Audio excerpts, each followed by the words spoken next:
En visionnant ce dernier tutoriel, vous saurez maîtriser l'ensemble des fonctions de l'application.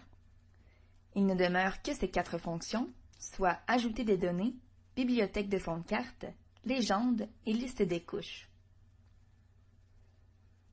Tout d'abord, si vous souhaitez intégrer de nouvelles données à la carte, vous pouvez le faire à l'aide du bouton « Ajouter des données ».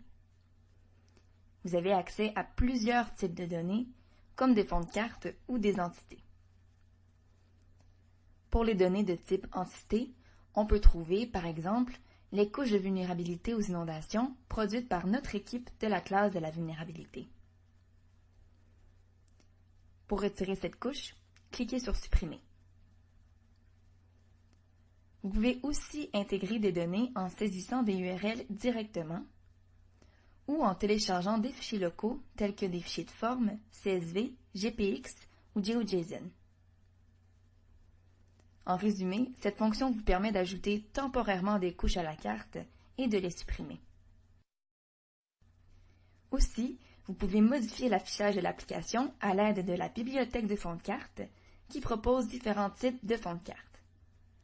Alors, selon vos préférences en esthétisme, vous pourriez choisir d'afficher le fond de carte de National Geographic.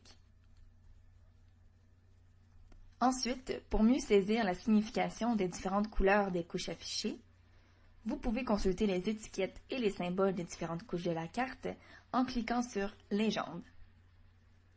Par exemple, pour l'indice de vulnérabilité brute, les entités de couleur vert foncé possèdent un faible indice de vulnérabilité. Pour terminer, vous pouvez gérer les différentes couches opérationnelles à l'aide du bouton « Liste des couches ». Vous pouvez afficher leurs symboles en cliquant sur les couches et vous pouvez activer et désactiver les couches de façon individuelle. La case à cocher située en regard de chaque couche de la liste permet de contrôler facilement sa visibilité sur la carte. De plus, l'ordre d'affichage des couches correspond à celui de la carte.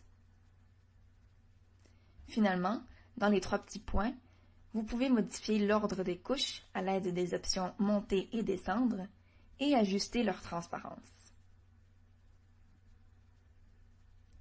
C'est ce qui conclut le dernier tutoriel de l'application de la classe de la vulnérabilité.